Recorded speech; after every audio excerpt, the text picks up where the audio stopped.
Bonjour Michael. Bonjour Flaubert. Aujourd'hui, on s'attaque à un cercle vicieux, un de ceux qui bloquent, qui figent et qu'on ne remet pas assez souvent en question. Je parle de l'emploi des seniors. Dans un monde qui innove sans cesse, où tout va à 100 à l'heure, les seniors restent souvent enfermés dans des clichés. On les voit comme ceux qui ralentissent, qui ne font que transmettre ou qui préparent leur retraite. Et parfois, ces seniors, ils n'osent même plus postuler, convaincus que leur âge est vraiment un frein.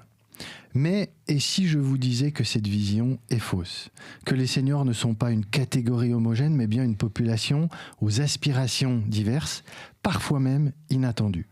Chez Schneider Electric, vous l'avez compris, et pas qu'un peu. Depuis 2021, l'entreprise a lancé un programme mondial pour repenser l'emploi des seniors et pour casser ces stéréotypes et surtout pour agir. Aujourd'hui, on va parler de chiffres, d'initiatives concrètes, mais aussi d'une approche marketing audacieuse.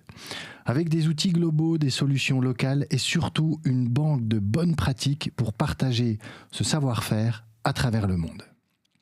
Et ce que j'aime particulièrement, c'est que cet épisode n'aurait pas vu le jour sans notre mise en relation précieuse faite par Tong Shore, mon dernier invité, comme quoi les bonnes idées finissent toujours par se croiser.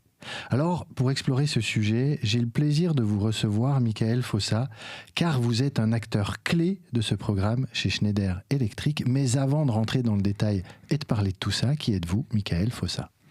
Alors, Michael Fossa, j'ai 43 ans, j'ai 2 enfants et je suis, alors en termes d'entreprise, c'est assez simple parce que je travaille depuis 20 ans chez Schneider Electric, une entreprise où on se sent bien et on a les possibilités d'évoluer. Et donc, j'ai occupé différents rôles RH, d'abord dans les services partagés, ensuite auprès de divisions recherche et développement. Puis, j'ai eu la chance de partir à Barcelone pour m'occuper d'un sujet d'expertise en RH qui sont les data, les HR Analytics, comme on appelle maintenant. Et pourquoi en Espagne ? Parce que la grande division dont je m'occupais était basée depuis Barcelone. D'accord. Et quand vous dites, je suis allé pour regarder la partie data, et on sait que les data, c'est vraiment monté en puissance au niveau RH. Il y a encore quelques années, les RH Je et parle les de chiffres... ça il y a 10 ans déjà. Oui, voilà, mais le temps passe tellement vite. Les chiffres et les RH au début, ça faisait pas trop bon ménage. Et pour autant, aujourd'hui, les ressources humaines s'intéressent vraiment aux data, pilotent à travers la data. Et donc, ça consistait en quoi ? C'était vraiment l'émergence de la fonction et on était entre le reporting et comment, je pense que tous les DRH se sont posé des questions, combien j'ai de headcount. Exactement, les fameux headcount. Et finalement, c'est une réponse qu'il est souvent très difficile de trouver. Oui. Mais en tout cas, on faisait émerger cette fonction qui avait une dimension... reporting, mais en fait, quand on déroule la pelote, on s'aperçoit que quand on parle reporting, il faut bien connaître l'organisation. Oui. Et puis, il faut pouvoir regarder l'outil, d'où viennent les données. Puis, on s'aperçoit que les données, elles ne sont pas de bonne qualité parce qu'on rentre par différents process des mauvaises informations, des mauvaises datas dans l'outil. Donc, c'était vraiment construire ça pour aller jusqu'à l'analyse et de se dire, OK, maintenant, j'ai un périmètre, je sais où sont les personnes, etc. Et quel type de décision je peux prendre sur la base des données, des corrélations que je peux établir à partir de ces données. Ce qui ne se mesure pas, ne s'améliore pas. Exactement. Et ça, c'est un vrai dicton. Et aussi, les data, en fonction de comment on les croise, etc., donnent des idées. De dire, tiens, je n'avais pas vu ce rapprochement-là, et avec cette info, là, j'ai peut-être quelque chose, un os à ronger. D'accord. On a fait le petit crochet par l'Espagne. Par l'Espagne. Je suis revenu en France, m'occuper là plutôt de vendeurs, d'un périmètre commercial, avant de m'occuper de la zone d'Europe centrale et orientale en tant qu'RH de cette zone. Et puis j'ai eu, je dirais, la chance parce que c'est vraiment un périmètre que j'aime beaucoup, de m'occuper des usines et centres de distribution de Schneider en Europe en tant qu'RH, donc un périmètre de 15 000 personnes, 60 usines, 20 centres de distribution, au moment du Covid. Le fameux. Donc on s'est bien amusé pendant cette période.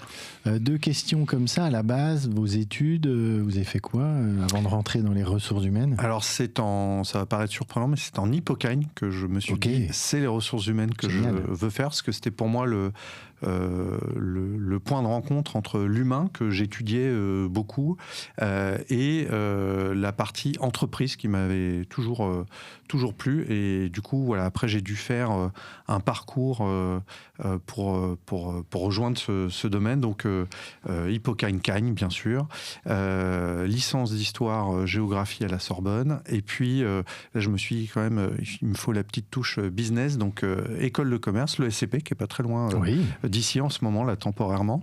Et puis, comme j'avais besoin d'une spécialisation RH, j'ai fait le CIFOP. Et c'est le moment où j'ai eu la chance à l'entretien d'admission au CIFOP d'avoir un certain Jean-François Pillard, qui était DRH de Schneider, qui faisait des entretiens d'admission à l'école. C'était super. Et il m'a fait rentrer dans la même semaine chez Schneider Electric et au CIFOP. Donc, voilà.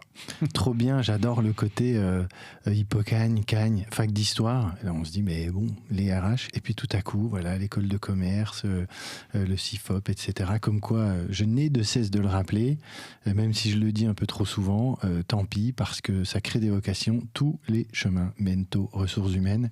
Il suffit juste de s'intéresser. En tout cas, peuvent y mener. Et il n'y a pas un parcours classique. Il faut absolument avoir fait ci ou ça. Pour y arriver, il faut juste avoir peut-être envie d'y travailler, envie de l'humain, et puis ensuite la magie peut opérer. Il faut du boulot derrière. Et pour le coup, je trouve que dans les équipes RH, c'est intéressant d'avoir des profils très différents, qui viennent de la psycho, qui viennent du business, qui viennent de parcours plus littéraires ou gestion. Exactement.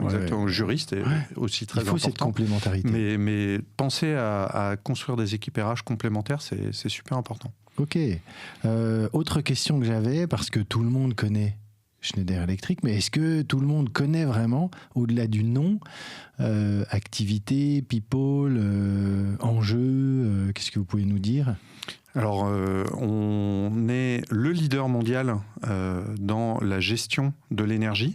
Et je ne sais pas si tout le monde pense à ça. Et c'est bien de se dire, tiens, c'est une entreprise française qui est leader mondial dans son domaine, qui a énormément... j'ai dit que j'avais rejoint il y a 20 ans, on était 50 000. Aujourd'hui, on est plus de 150 000 dans le monde, présents dans 110 pays, avec vraiment un portefeuille très complet. Et quand on pense Schneider, aujourd'hui, on doit penser également services, logiciels, consulting également. Donc, c'est des choses donc vous vendez complètement des nouvelles. Logiciels, des consultants. Tout à fait. Tout à fait. Sur la notion de la décarbonation et de la gestion de l'énergie au sens large. Donc moi j'ai une société, j'ai envie justement d'avancer sur le côté décarbonation, qui est un mot qu'on entend beaucoup aujourd'hui. Contactez-nous. Je contacte Schneider Electric qui va... On a des solutions très complètes sur l'ensemble de ces paramètres.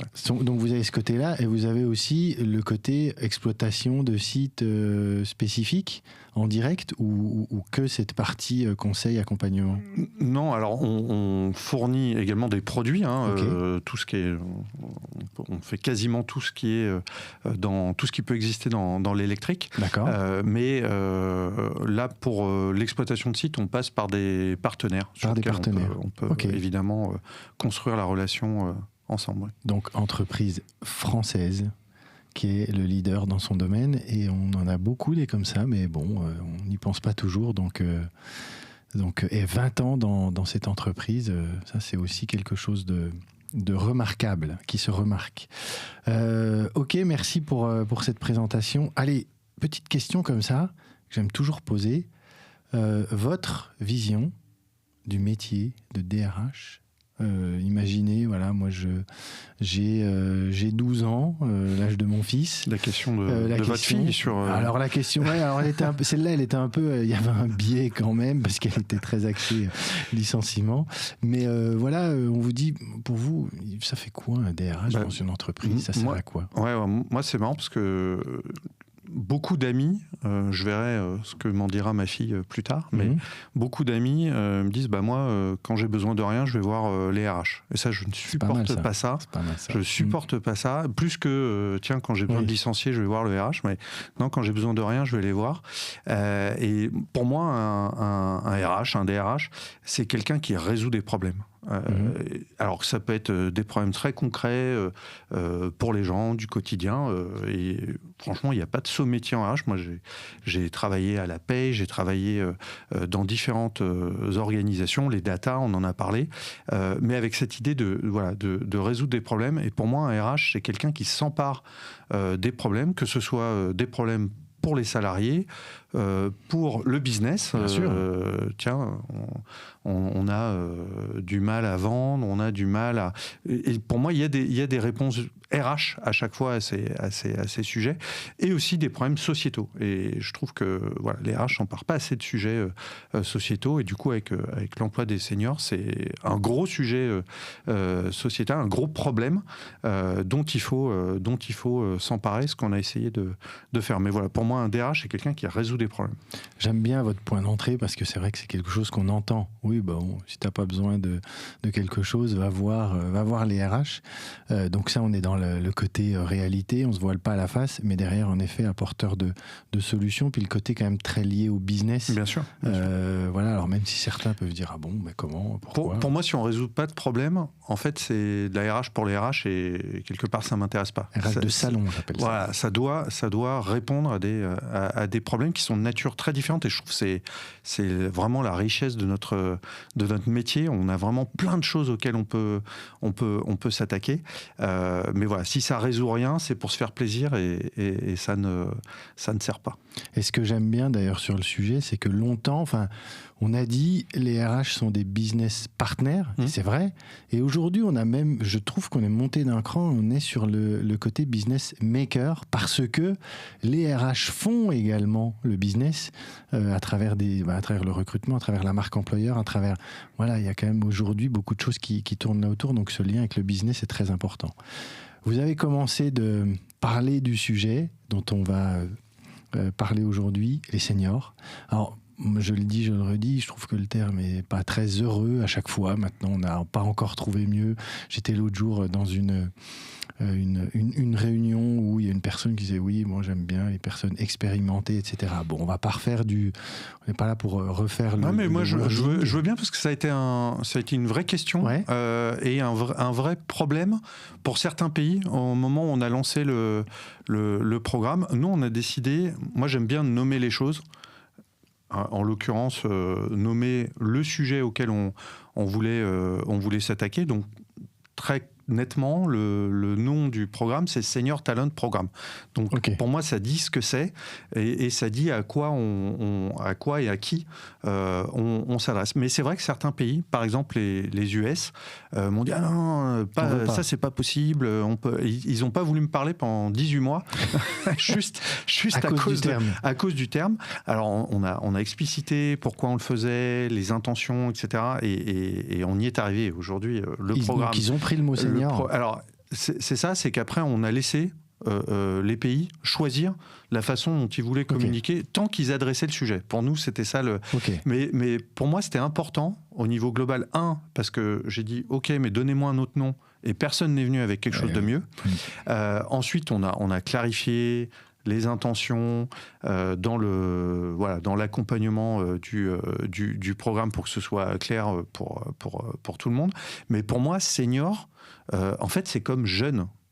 Jeune, c'est comme junior. C'est ni positif ni négatif. C'est un état dans l'âge, et c'est pas une maladie en fait. Donc le point de dire qu'on allait s'adresser à cette population et qu'on apportait des solutions, des choses concrètes pour elle, ça me paraissait pas problématique dans le terme. Alors après, effectivement, d'autres géographies ont dit salariés expérimentés, ils ont eu d'autres noms pour le programme, et très bien si ça marche comme ça, mais pour moi, senior, j'ai aucun problème avec ce terme. Alors moi, je l'avais dit dans l'épisode précédent avec Tong, c'est vrai que moi, le terme senior, ça me ramène quand même un peu au côté carte vermeille de la SNCF de mes grands-parents. Ah oui, senior, bon.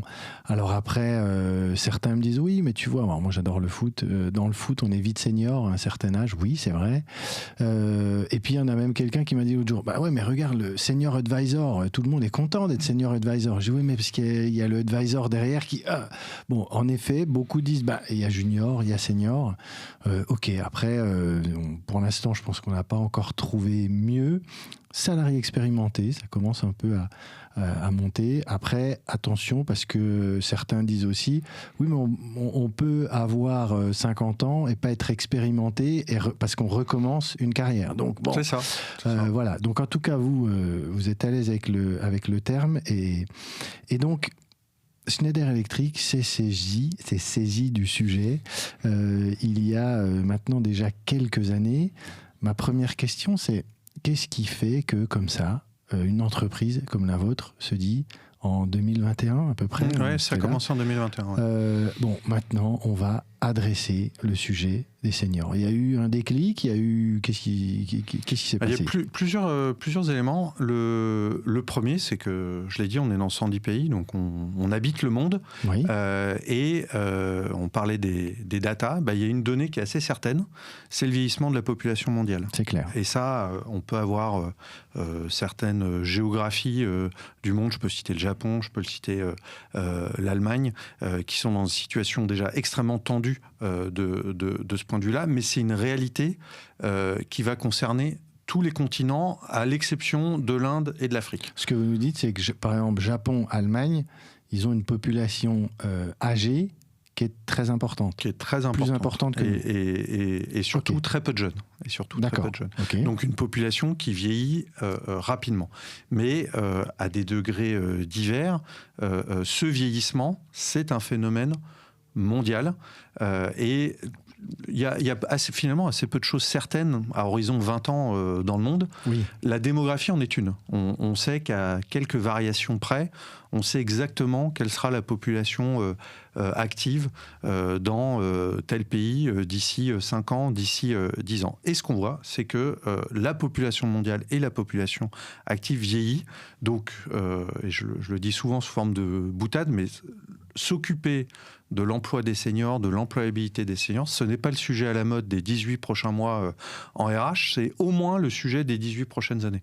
Donc investissez là-dessus, on aura largement le temps d'avoir le retour sur investissement. Déjà, j'aime beaucoup parce qu'on n'est pas sur un sujet entre guillemets à la mode, là, RH washing, il faut se saisir du sujet parce que... Non, ce que vous nous dites, c'est pas, en effet, c'est pas les 18 mois, c'est les 18 ans qui arrivent, juste avec les chiffres. Et là, c'est factuel, concret, clair, net, précis. Donc, parler des seniors aujourd'hui, c'est préparer les 10, 15, 20 ans qui arrivent. Et adresser les sujets qui sont associés à ce vieillissement. Alors, c'est vrai qu'en France, il y a une actualité particulière avec les multiples rebondissements de la réforme des retraites, la fameuse, est-ce qu'elle va advenir, etc. Mais si on prend un peu de recul et qu'on regarde, comme c'est le cas pour une entreprise comme Schneider au niveau mondial, c'est un sujet dont il faut s'occuper, dont il faut se saisir. Donc ça, c'est la première raison. La deuxième, et là je focus plus sur Schneider, c'est que c'est déjà une réalité. Chez Schneider, on a plusieurs générations, 5 générations qui travaillent les unes avec les autres. Donc il y a cet enjeu de l'intergénérationnel. Et dans ces populations, on a une partie importante de seniors. Évidemment, ça dépend des géographies. C'est plus marqué en Europe, en France, mais paradoxalement aussi chez nous pas mal aux US, en Amérique du Nord, ou dans d'autres géographies comme le Japon. Mais partout, je le disais, à l'exception de l'Inde et de l'Afrique, partout ce phénomène est fort. On en parle peu, mais la Chine, qui d'ailleurs s'apprête peut-être à lancer une réforme de son système de retraite, la Chine vieillit à un rythme qu'on n'a jamais vu dans l'histoire de l'humanité. Donc c'est des sujets qui concernent de multiples géographies, et c'est pour ça que nativement, Schneider a considéré cette question d'un point de vue mondial. On a voulu un programme mondial sur l'emploi des seniors. La troisième raison, qui est une raison, alors là, pour le coup, vraiment business, c'est le fait qu'on s'aperçoit, et c'est... alors on a des datas, mais c'est assez logique, c'est assez de bon sens de voir ça, que pour nous, entre un cinquième et un quart des personnes vont partir à la retraite dans les 10 prochaines années. Donc c'est un sujet massif. Évidemment, sont ceux qui concentrent le plus d'expertise. Ah oui. En moyenne, un salarié qui quitte Schneider pour prendre sa retraite, il a, pour plus de la moitié d'entre eux, plus de 30 ans d'expérience. Donc évidemment... Donc il y a une déperdition potentielle d'expertise vous avez fait pour l'entreprise. Le lien direct pour le business, c'est des compétences techniques, commerciales, des réseaux qu'on risque de perdre si on ne travaille pas ce sujet du maintien d'une partie des seniors dans l'emploi, ou plus longtemps en tout cas, et aussi de la transmission, qui est un des points clés du programme également. Et la dernière raison, c'est que dans un moment où nous, on a beaucoup de besoins, Schneider est en forte croissance, et on sait que c'est difficile, notamment pour des raisons démographiques, d'attirer les talents. On s'est aperçu dans nos enquêtes d'engagement annuelles, comme beaucoup d'entreprises le font, que la population qui se déclarait la moins engagée, c'était les 50 et 60 plus. Et donc on s'est dit, c'est quand même...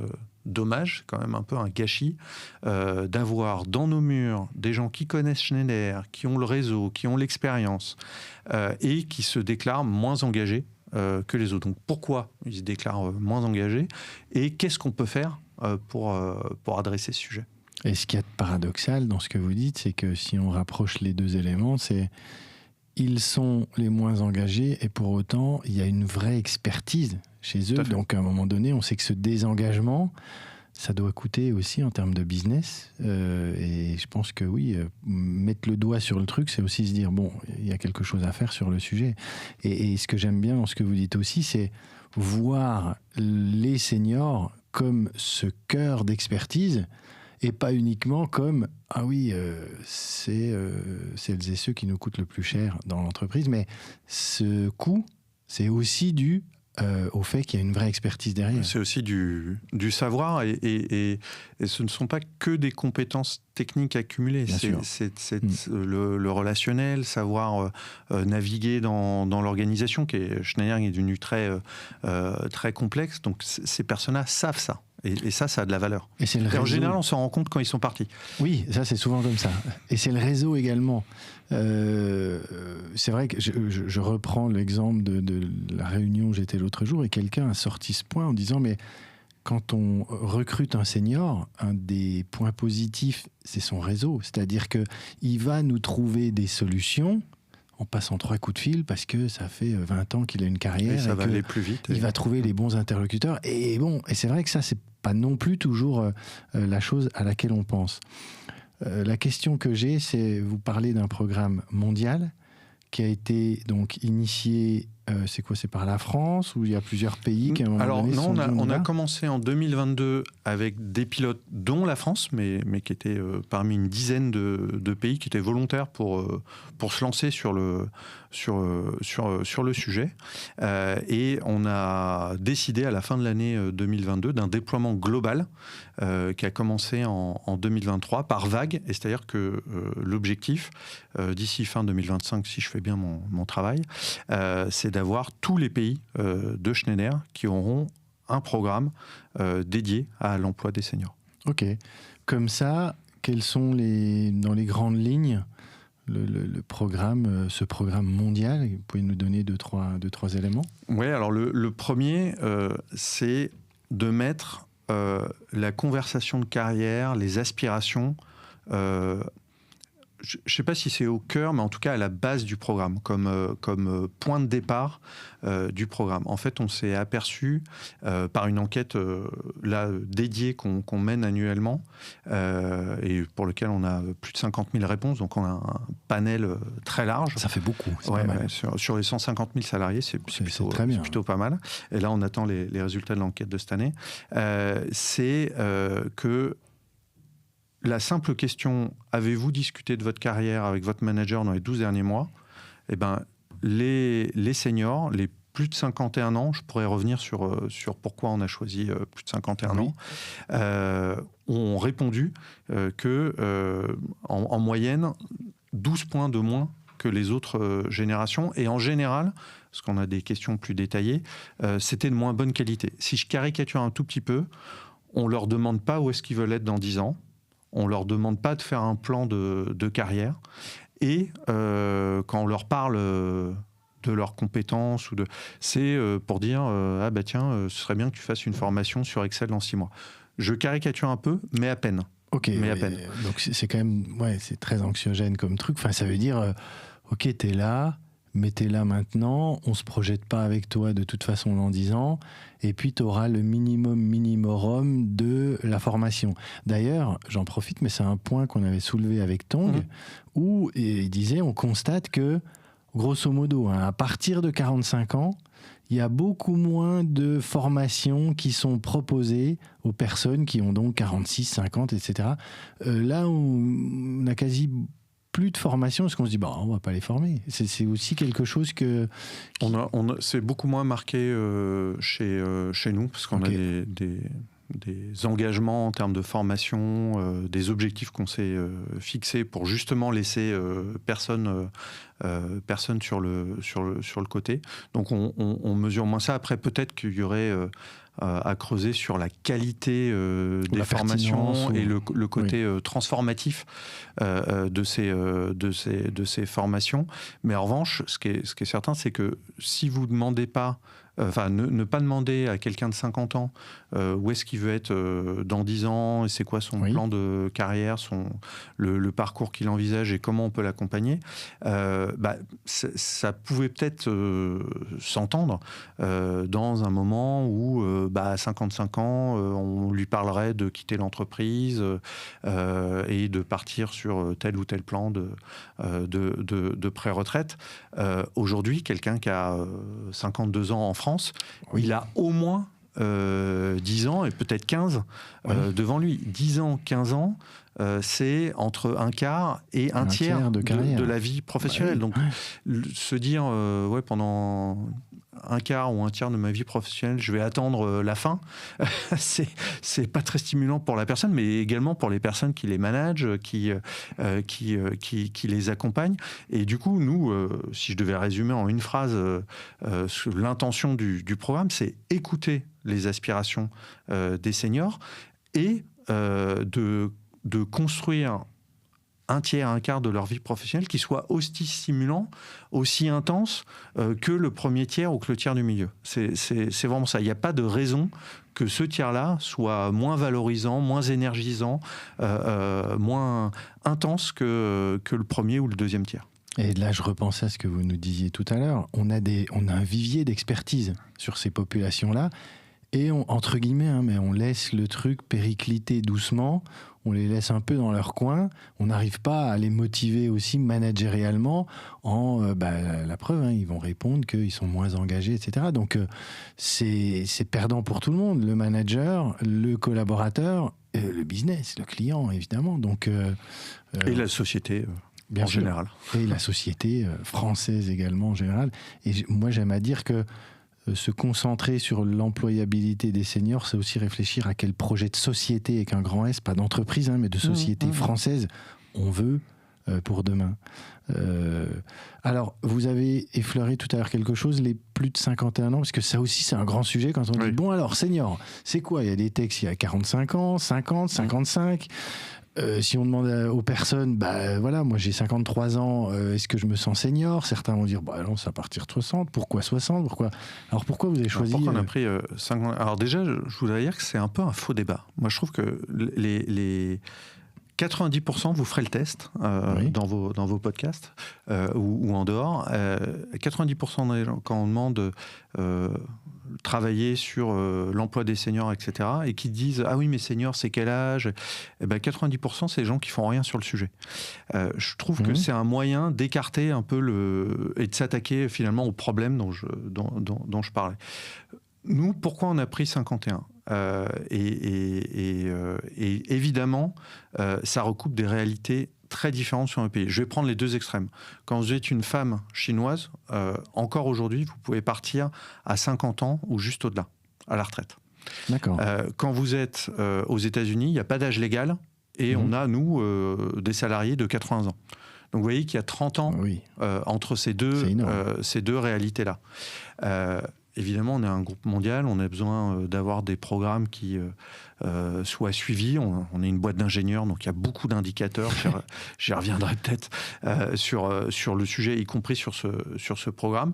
Mais pourquoi on a pris 51 ?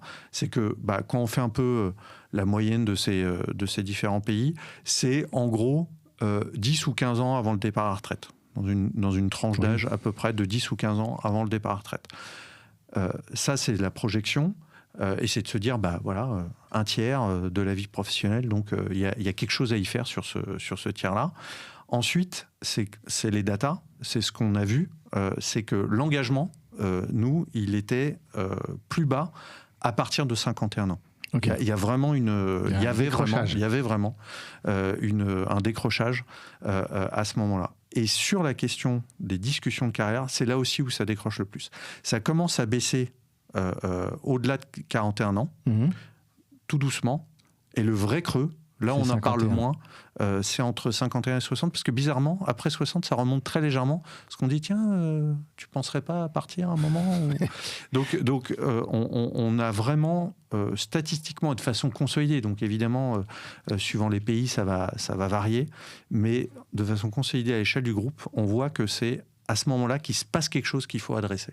C'est super intéressant, ça veut dire que vous n'êtes pas dit tiens, on va prendre quelque chose qui est un peu la moyenne ou la médiane. Non, c'est vraiment, voilà ce qu'on constate, il y a un truc qui se passe à ce moment-là, donc nous, on spot le truc et on dit ok, c'est ça, on prend ce stage-là. Mais après, c'est, je trouve, un des mérites du programme, on s'adapte à la réalité locale, et donc évidemment la réponse ou la façon dont on considère un senior aux États-Unis n'est pas la même qu'en Chine, n'est pas la même qu'au Japon, et on va tenir compte des spécificités, que ce soit légales ou culturelles, et du coup, si on nous dit moi en Angleterre, on aimerait d'abord adresser le sujet des 57 ans, et ok, il n'y a pas de problème. Si c'est le point d'entrée pour vous sur le sujet et le problème qu'il faut résoudre pour vous, allez-y. Mais ne mettons pas la question de quel âge, les seniors, etc.,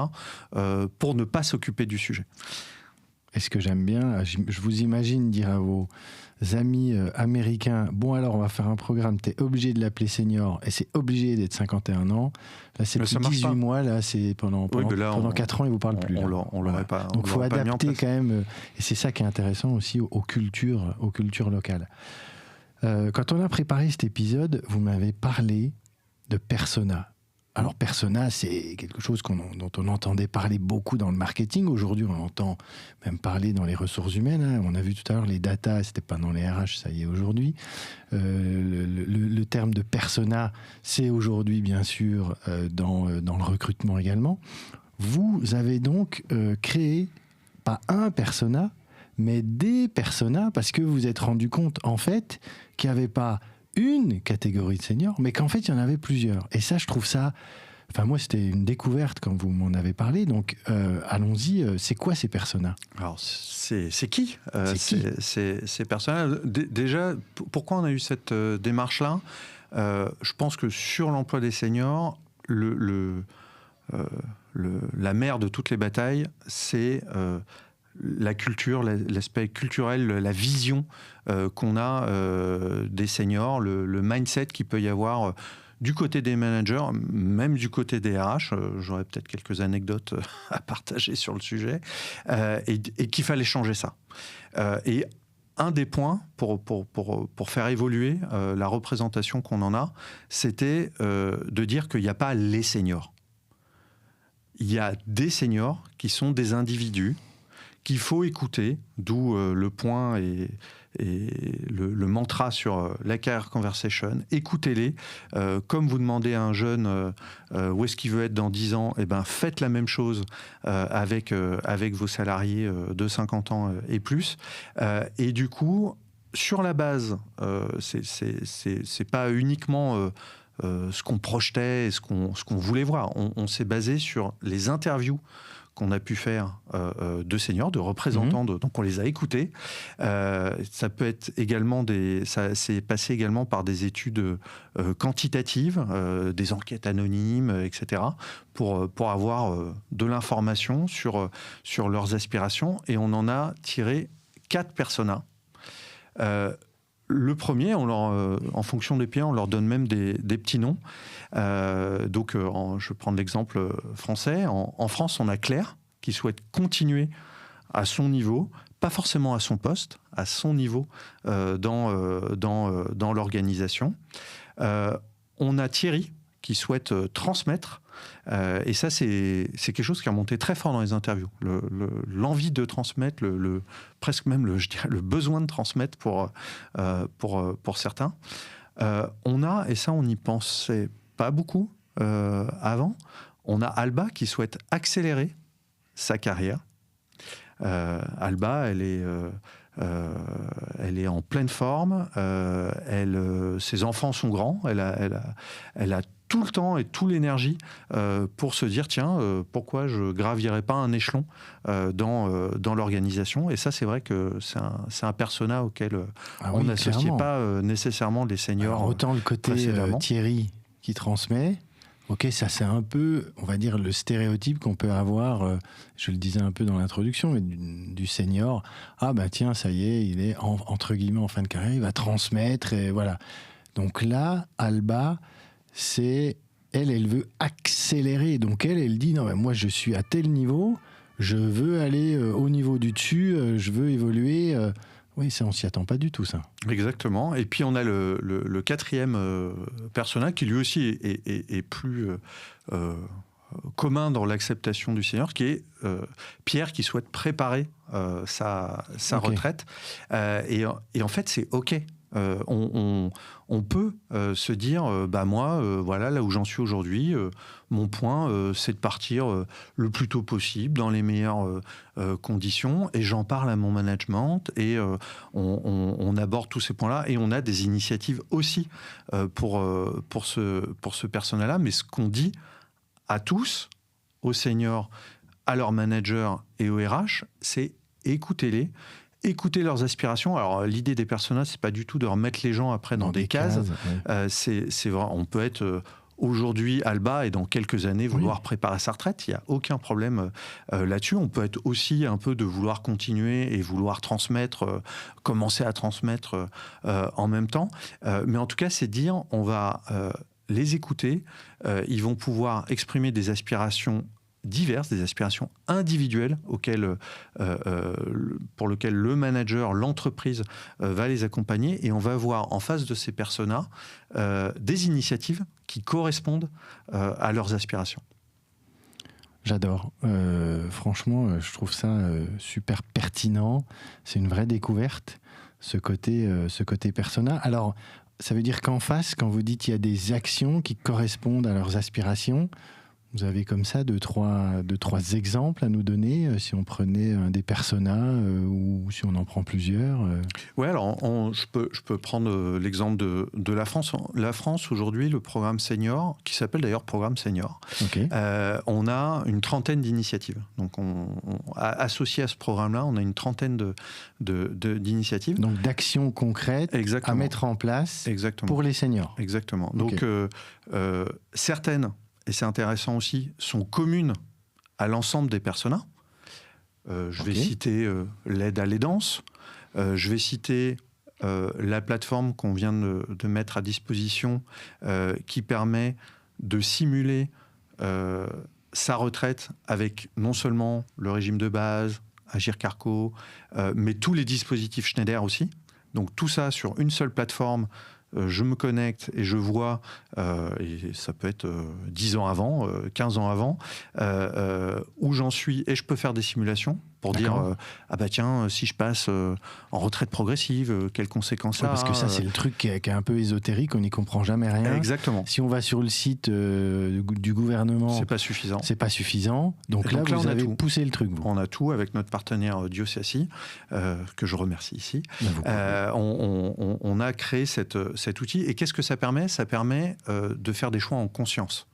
C'est-à-dire, je sais financièrement ce qui m'attend, voire je peux moduler, parce que si je m'y prends 10-15 ans avant, il reste du temps encore. Je peux réorienter mon épargne. Bien si sûr. on le fait 2 ans avant, c'est trop tard. Oui. Mais si on le fait 10-15 ans avant, on peut moduler son épargne, dire bah moi tiens voilà, je souhaite peut-être partir un peu plus tôt, ou bien bah tiens non, j'ai commencé tard, je dois continuer jusqu'à tel âge, et j'en parle. Je peux planifier ça. On en discute avec mon management, mon entreprise. Donc ça, c'est des choses qui peuvent être communes. Je reviens juste sur l'aide à l'aidance. C'est que quand on est senior, à un moment donné... On est souvent dans cette situation. On va devoir aider un membre, potentiellement un parent, exactement, etc. Exactement. Et donc vous avez un système qui va permettre justement d'accompagner un ou une senior qui va devoir prendre en charge, accompagner un de ses parents, etc. C'est ça ? Voilà, donc on a des dispositifs donc, qui peuvent être communs aux différents personas, et d'autres qui vont correspondre plus aux aspirations spécifiques. Donc Claire qui souhaite continuer, on va avoir des programmes de formation qui vont être spécifiques, par exemple sur le digital pour Claire. Claire, elle souhaite continuer, mais peut-être pas dans le même poste. À haut niveau, mais à son niveau. Rester à son niveau, mais potentiellement bouger de poste. Voilà, donc on a donc une formation. Une formation. On a également la possibilité, et ça c'est intéressant, de remise en dynamique de carrière. On a souvent des seniors qui osent plus candidater, qui se disent ah ben non, ce job-là sera pour un jeune, ou qui peut-être savent moins mettre en valeur leurs compétences et se vendre pour un job, y compris en interne. Donc là, on a un workshop de remise en dynamique de carrière basé sur la méthode Ikigai. Donc voilà, aspiration, dans quoi je me sens bon, dans quoi je prends plaisir, etc. Et là, c'est pour que la personne, se externalise et se vende mieux. Exactement, formalise et ensuite puisse offrir ses compétences à l'organisation.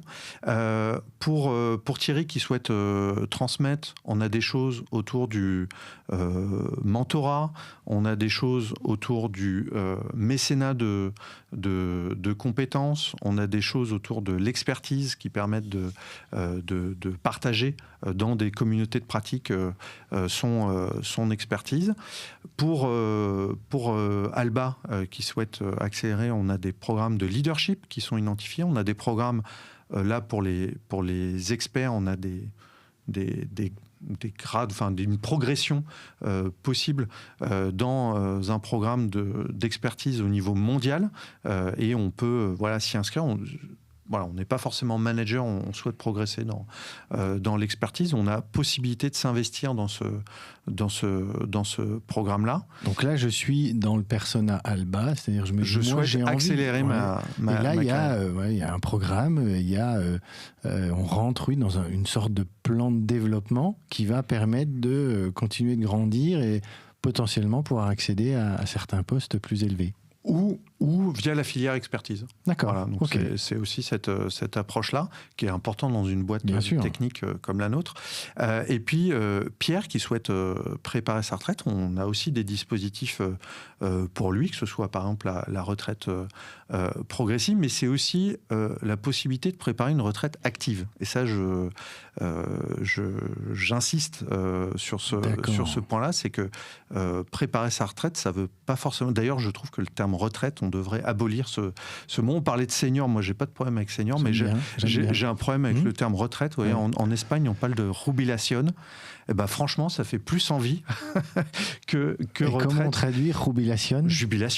Jubilation. Ah oui, ok. Ou jubilé, ou je sais pas, mais en tout cas, je trouve qu'il faudrait qu'on change ce mot. La retraite, on a l'impression qu'on sort du monde. On s'arrête ça y est, voilà, on devient ermite plus rien, dans une caverne. Au contraire, d'ailleurs, on fait plein de choses. Donc là, ce que vous dites, c'est préparer une retraite active. C'est tiens, qu'est-ce que je vais faire pendant ma retraite? Et alors, préparer la retraite active, qu'est-ce que ça peut être? On a des dispositifs de collaboration post-retraite, donc la possibilité avec nos partenaires Expert Connect de revenir travailler chez Schneider ou dans d'autres entreprises, apporter mon expertise sur des missions courtes. Voilà.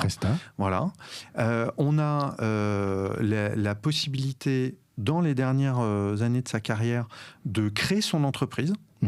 Pour après se dire tiens, je vais faire ça. Là, récemment, on a accompagné quelqu'un qui a créé un business dans le vin et de l'étiquetage pour faire l'inventaire automatique de sa cave, que ce soit un restaurant ou un particulier. Le salarié, on l'a accompagné pour faire ça, et maintenant il a une retraite très très active parce qu'il a lancé une start-up. Donc top, voilà. C'est top. Et puis on a la possibilité de faire ça à temps partiel.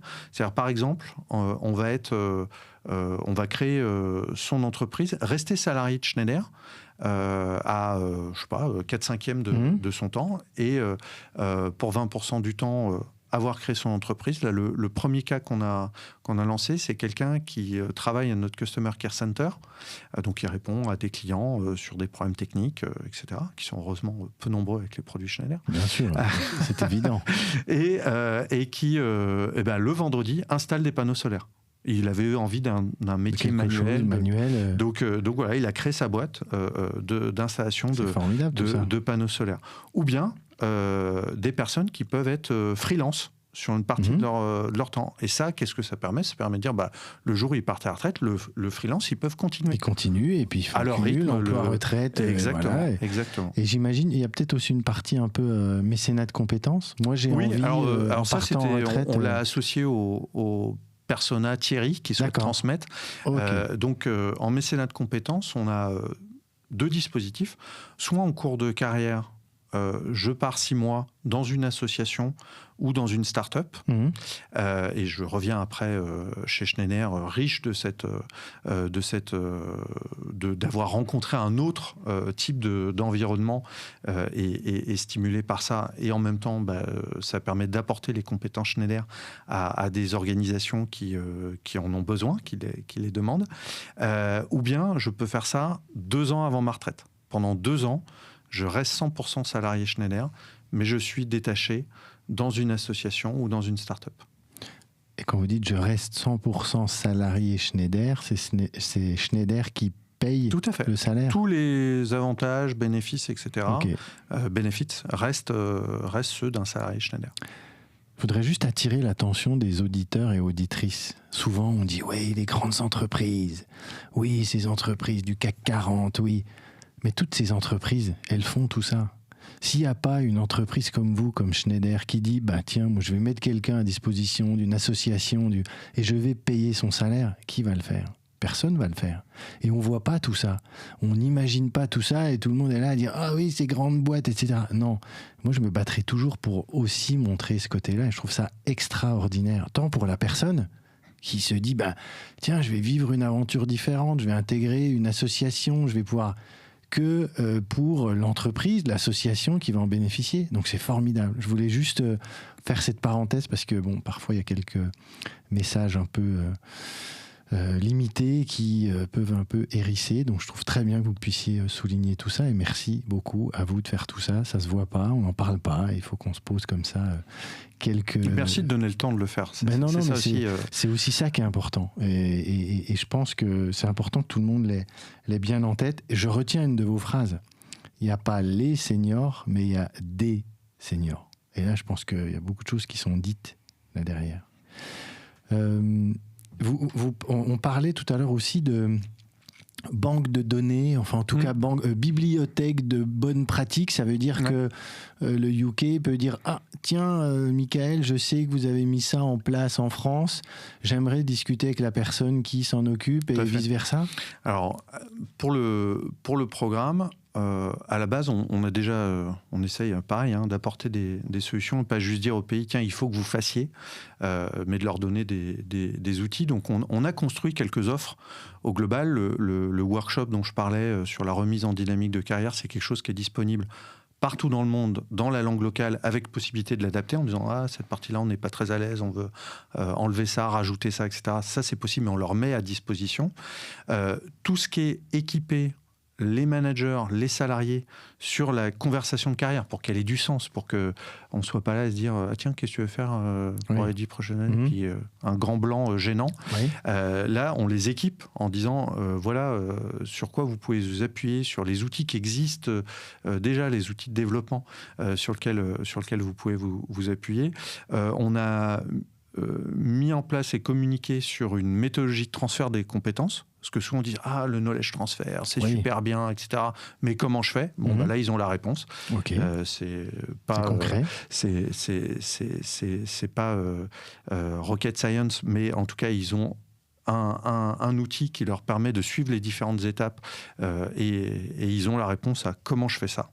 On a mis à disposition des choses sur le mutual mentoring, sur la reconnaissance, pour dire voilà, vous avez des outils, servez-vous-en. Également des choses sur les...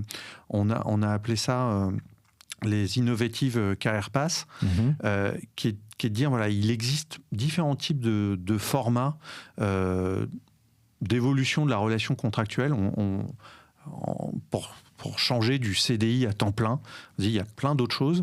On essaie de référencer tout ce qui existait chez Schneider. Alors, ça va de la semaine de 4 jours qui a été mise en place en Espagne, le temps partiel, la retraite progressive dans laquelle les Allemands sont passés maîtres. Donc, on a le travail post-retraite. Enfin, voilà, on a vraiment... Tout est listé. On a essayé de tout lister, de décrire de façon générique pour dire voilà à quoi ça correspond, cette idée-là, et de mettre à côté de ça une description détaillée avec les contacts de le pays qui l'avait mis en place. Donc, moi, je vais me renseigner. Ça a été mis en place en Allemagne. Déjà, j'essaye de voir à quoi ça correspond et si ça pourrait correspondre à ma législation, mes sujets, etc. Et ensuite, j'ai les contacts pour dire, OK, ils l'ont mis en place là-bas, je vais leur demander comment ils ont fait ça. Et puis, en fait, depuis qu'on a lancé le programme, les premières pratiques remontent à 2022 avec les pilotes qui ont essayé des choses, etc. On a cumulé beaucoup de pratiques locales. Et en fait, on les a formalisées et on anime la communauté. C'est-à-dire que chaque mois, on parle dans une réunion avec toutes les zones qui sont représentées et ce qu'on appelle les SPOC, les contacts pour ce programme, qui sont en charge du programme dans leur géographie. Et on leur dit, voilà, le update sur le programme au niveau mondial, voilà ce qui s'est passé, tel événement, tel outil est dorénavant disponible, etc. Et puis, on partage leurs pratiques, une ou deux pratiques du mois qui vient du Pacifique, des États-Unis, du Japon. Et là, la pratique américaine, finalement, dans mon contexte culturel UK, ça match plutôt bien. Ils ont déjà fait le truc. Et ben voilà, je m'empare du sujet, je l'adapte et je le mets en place dans mon pays. Donc comme ça, on a pu cumuler et avec une animation, c'est-à-dire que voilà, on est autour de Teams. Oui, bien sûr. Et on échange, on pose des questions, on creuse si ça pourrait correspondre à tel ou tel autre besoin dans un autre pays. Ok, allez, avant de conclure, mais quels sont comme ça pour vous les prochains défis qu'il va falloir relever justement sur le fait d'arriver à engager les seniors? Vous avez un ou deux de points en tête comme ça, là, que vous voyez poindre, sur lesquels il faut impérativement aller dans les mois, années qui arrivent? Moi, je trouve que déjà, si on adressait les défis actuels du sujet, ça serait pas mal si on s'en emparait. Et moi, je dirais que le défi, c'est peut-être de faire ça ensemble. En fait, je m'aperçois que telle entreprise seule ou telle association, c'est compliqué, qu'il y a des solutions qui existent. Mais qu'il faut les partager. Et en fait, alors moi, je suis beaucoup sollicité depuis qu'on a lancé ce programme pour partager. Mais en fait, à chaque fois, moi, j'y gagne quelque chose. Je me rends compte de la réussite d'une autre entreprise. J'entends parler d'une pratique qu'on n'a pas chez nous, qui serait peut-être intéressante d'explorer. Donc, pour moi, le défi, il est le défi du collectif, de comment on se met ensemble à adresser ce sujet. Alors, ça peut être à une échelle nationale française, même si le sujet, je l'ai dit, est mondial. Et du coup, il y a d'autres choses qui se font dans d'autres pays en termes de collectif. Mais voilà, pour moi, c'est la notion de collectif. Et je trouve que ce que fait Tong, et d'ailleurs, Schneider a rejoint, et dans mon rôle, je rejoins la Fédération Senior Force Plus. Mais voilà, l'idée, c'est de faire collectif et de trouver des solutions ensemble, que ce soit les politiques, les élus, au niveau local, national, la partie associative qui commence à proposer des choses, les entreprises. Je pense que si on invente tous la solution dans son coin, on ira moins vite et moins loin. Donc oui, la Fédération Senior Force Plus, apporte aussi voilà, des choses très concrètes, le senior score, enfin des choses comme ça, partage de bonnes pratiques. C'est vrai que voilà, moi je veux vraiment mettre en avant cette fédération. Je vais travailler aussi avec eux pour essayer d'apporter des choses. On doit se voir d'ailleurs demain. Oui, c'est demain. Alors quand l'épisode va sortir, sera certainement plutôt en janvier. Mais, le 12 décembre. Voilà, donc il y a ce sommet qui est un moment très important. Il y aura plusieurs centaines de personnes, dont des personnes très importantes. Donc voilà, il faut avancer, casser un peu les codes, les idées reçues, partager les bonnes pratiques, comme vous avez pu le faire. Allez, et si on terminait par, je ne sais pas, votre ou vos 2 conseils. Imaginez, là, il y a quelqu'un qui est en train d'écouter un DRH, une DRH. Déjà, c'est bien. Voilà, c'est bien. Et qui est en train de se dire, j'ai envie d'avancer sur le sujet, là. Comme ça, si vous avez un conseil à lui donner... Eh ben, pour commencer, il faut commencer. Ça peut paraître simple, mais c'est vrai, nous on a eu beaucoup ce problème-là. Les pays qui nous disent « Ah ouais, mais c'est sensible comme sujet, je sais pas trop comment démarrer. » Eh ben démarre, et tu verras que, 1, tu vas mieux connaître le sujet. 2, tu auras des super retours. Nous, toutes les personnes nous disent « Ah enfin, vous nous intéressez à cette catégorie, vous intéressez à nous, vous nous proposez des choses, etc. » Les retours sont super positifs. Et 3, en fait, les choses viennent après assez logiquement. Quand on adresse un problème, on s'aperçoit qu'il y a telle autre chose, qu'il faut travailler sur le mindset, donc peut-être il faut faire des formations. Voilà, ça vient assez naturellement une fois qu'on commence. Mais une fois qu'on se dévoile et qu'on dit, voilà, on va travailler sur les seniors, on commence... Et c'était le cas pour la France. On a commencé par 2-3 initiatives et maintenant on en a 30. Donc, il faut partir de... Il faut commencer avec quelque chose. Et encore une fois, le côté ah oui, mais je ne sais pas quel âge c'est, je ne sais pas trop par où commencer, etc. C'est un peu des fausses excuses pour ne pas démarrer. Donc, le conseil pour la directrice RH, le directeur RH qui nous dit, c'est commencer. Souvent, et je suis à votre disposition pour vous fournir plein d'idées de ce qu'il faut faire. Et c'est pas toujours coûteux. C'est ça, parce qu'on dit à chaque fois, ah oui, les grands groupes, bah oui, mais vous avez ça, etc. Non, il y a plein de choses. La reconnaissance, par exemple, franchement, ça coûte rien. Ça rapporte beaucoup. Exactement. Et c'est souvent, moi, quelque chose que je peux utiliser en coaching aussi, sur quelle est la première action que tu peux mettre en place concrètement ton projet. Voilà, ça peut être par exemple, je vais déjà regarder les datas chez moi. Combien j'ai de seniors, de quoi avec on parle. toutes les enquêtes, voilà, juste les données RH Les données. De qui je parle. On peut, peut-être si vraiment j'avais qu'une seule action pour recommander en démarrant, c'est de les écouter. C'est-à-dire, voilà, je vais prendre un panel, je vais faire une enquête quanti, quali, et je vais écouter leurs aspirations. Ou je vais contacter Michael. Quel est leur problème. Je vais contacter Michael sur LinkedIn, ou je vais contacter Flaubert qui va me mettre en relation avec... Mais voilà, c'est une première action pour faire avancer les choses. Et la somme de ces petites actions déjà sert l'objectif de la personne. Et j'en reviens à ce projet de société qu'on peut mettre en place et qu'on doit mettre en place toutes et tous en faisant chacun et chacune des petites actions. Michael, merci 1000 fois pour... Merci Flaubert.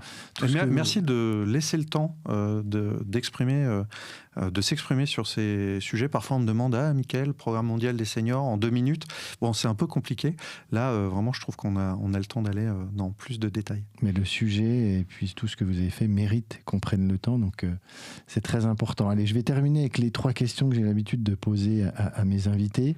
La première, c'est le conseil que vous pourriez donner à une personne qui travaille dans les ressources humaines. Je rappelle juste qu'après les 30 premiers épisodes, j'ai sorti un petit document avec les 30 premiers conseils de mes 30 premiers invités. J'ai vu ça. Ça aide. Là, je sortirai après le prochain, vous serez dedans. Donc, ça serait quoi, vous, le conseil pour une personne qui travaille dans les RH? Je vais être un peu provoquant. J'aime bien.